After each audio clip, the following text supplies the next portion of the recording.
Now, let's proceed to acceleration. So, acceleration is the change in velocity from moment to moment. So, the velocity of a moving object may change in a number of ways. So, for example, it may increase as it does when the driver of a car steps on the gas pedal to pass the car ahead. So, kapag ganun, that means the car is accelerating. So, tumataas yung kanyang velocity.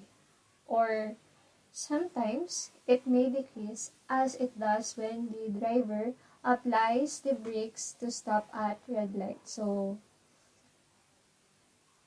in that example, yung car is bumabagal. So, we call that decelerating. So, the notion of acceleration emerges when the change in velocity is combined with the time during which the change occurs. So, the average acceleration is given by the change in velocity over the elapsed time. So, we have the final velocity minus the initial velocity all over the time elapsed or the change in time. So, however, we also have the instantaneous acceleration or the acceleration at a certain instant of time. So, that is given by this formula here. So, let's have example problem 4.1 in order to understand acceleration further. Suppose the plane in the figure starts from rest when t is equal to 0 seconds.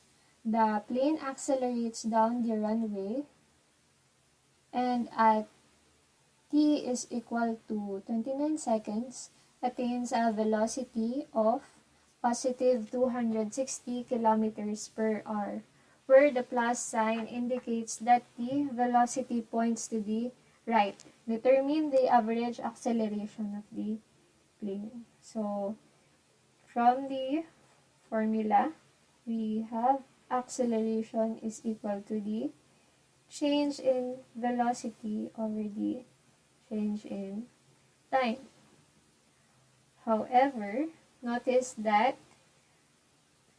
our units are not consistent. So, we have per hour here and we have seconds for the time. So, first let us convert 260 kilometers per hour into meters per second.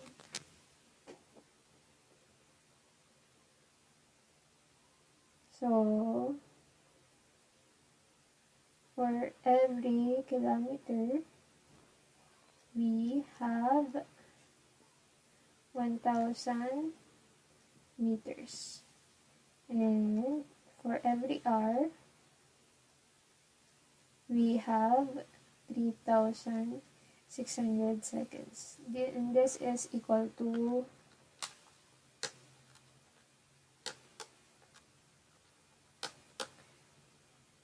72.22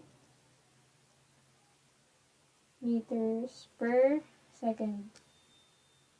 So, we can now substitute. So, the change in velocity is equal to the final velocity minus the initial velocity. For the final velocity, we have 72.22 meters per second minus the initial velocity, which is equal to 0 since the plane started from rest.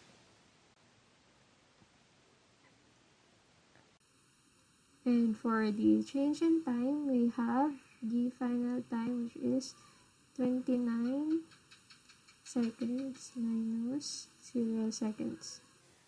So this is equal to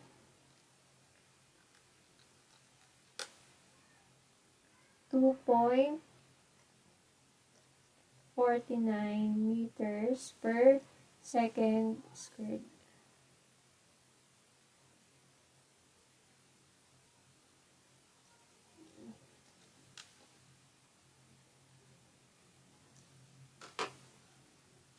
So, for example problem 4.2. A drag racer crosses the finish line and the driver deploys a parachute and apply the brakes to slow down, as the figure illustrates. So, we have the figure here. The driver begins slowing down when t initial is equal to 9 seconds. The velocity has been reduced to, and the car's velocity is positive 28 meters per second since the car is traveling to the right. When t is equal to 12 seconds, the velocity has been reduced to 13 meters per second. What is the average acceleration of the dragster? So, first let me write here. Example. Problem 4.2. So, we are asked to find the average acceleration of the dragster. So, we have again the change in velocity over the change in time.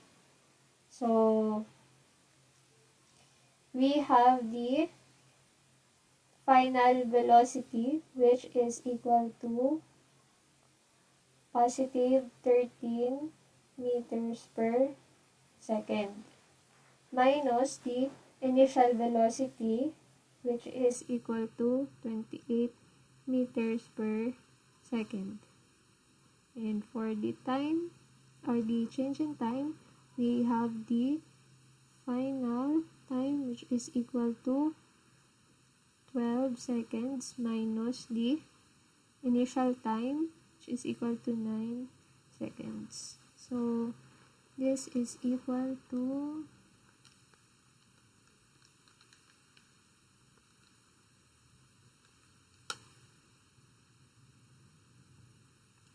negative 5 meters per second squared.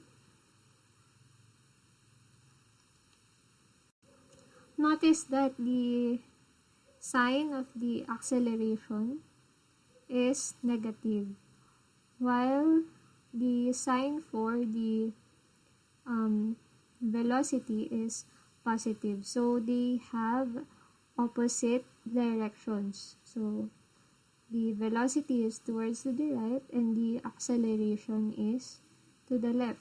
That means that the drag racer is decelerating.